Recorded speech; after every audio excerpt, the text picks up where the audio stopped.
Encore une très très bonne nouvelle sur Hyperliquid, je suis content de vous la partager. Les inflows d'ETF, c'est un gros succès. On va voir ça tout de suite, un petit tweet ici de dans le journal du coin, pardon, j'allais dire Coin Bureau, mais non c'est le journal du coin, qui nous parle des spots ETF Hyperliquid. Et donc en fait c'est une comparaison des 10 premiers jours de pourcentage d'inflow dans les ETF. Et donc en fait par rapport au market cap. On voit que, par exemple ici, je vais prendre Bitcoin, c'est lequel? Bitcoin, c'est en orange.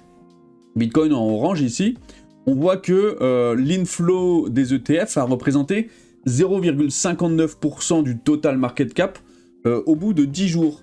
Alors que Hyperliquid, c'est 2 fois ce que Bitcoin a généré au bout de 10 jours. Après, on pourrait se dire, oui, mais Bitcoin, c'est quand même une énorme capitalisation, donc c'est normal que ça mette un peu plus de temps. D'accord, on va regarder Solana. Solana, 0,31% du total market cap en ETF au bout de 10 jours.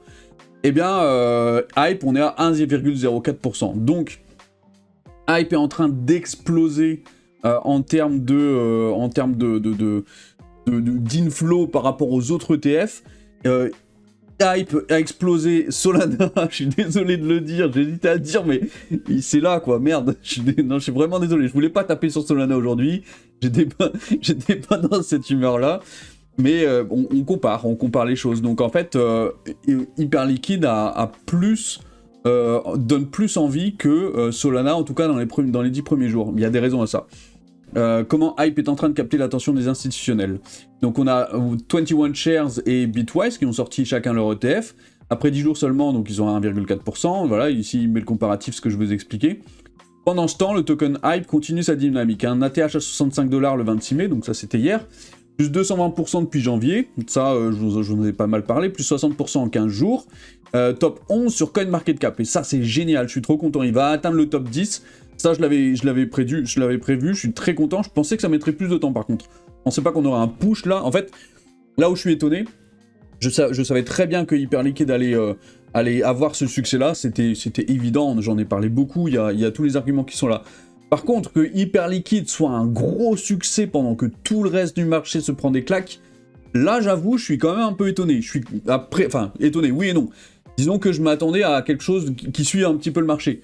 Mais non, il est complètement décorrélé du marché, je l'ai analysé il y a à peu près un mois de ça, et je suis étonné que ça continue, et que malgré l'ATH, il a enfoncé l'ATH, et je pense pas qu'il va s'arrêter là, il y aura sûrement un retest de l'ATH à un moment, mais en attendant, pour l'instant, c'est la seule crypto dans les majeurs qui plaît, et ça fait plaisir à voir, quoi. Une tendance qui contraste avec Bitcoin et Ethereum, dont les ETF subissent des sorties importantes, et dont le cours sont en baisse ces dernières semaines, c'est ce que je viens de dire.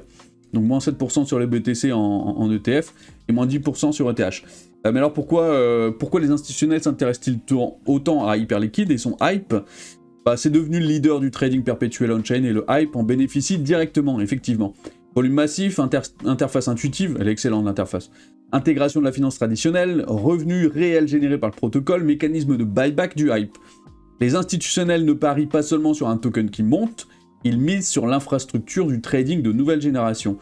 Et je suis content de voir que, je suis pas le seul à partager un petit peu ce point de vue-là. Ça y est, on a un journal du coin qui en parle, donc il n'y a plus, entre guillemets, que moi. J'exagère quand je dis qu'il n'y a que moi, j'étais pas tout seul à en parler, il y avait quand même beaucoup de gens qui en parlaient.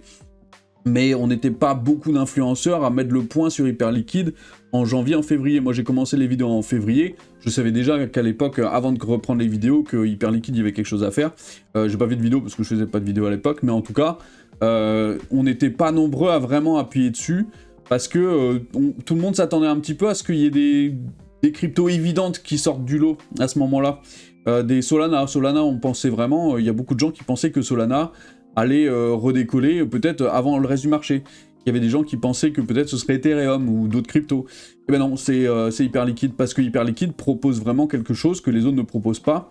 Hyperliquid a fait un shift complet dans la manière dont tu fais du trading en on-chain, et ça c'est hyper important. Et c'est pour ça que je vous en parle depuis tout ce temps-là. Alors oui, dans cette vidéo, il y a beaucoup de moi jeu, mais c'était juste un petit peu un récapitulatif, donc oui, je reviens sur les vidéos d'avant. Donc me tapez pas dessus, s'il vous plaît. Bref, merci à tous. N'oubliez pas, dans la description, il y a plein de choses hyper intéressantes. Il y a la nouvelle chaîne avec la nouvelle vidéo, vous pouvez aller vous abonner, c'est le premier lien. Et puis le lien vers le Telegram. Voilà, merci à tous, à bientôt.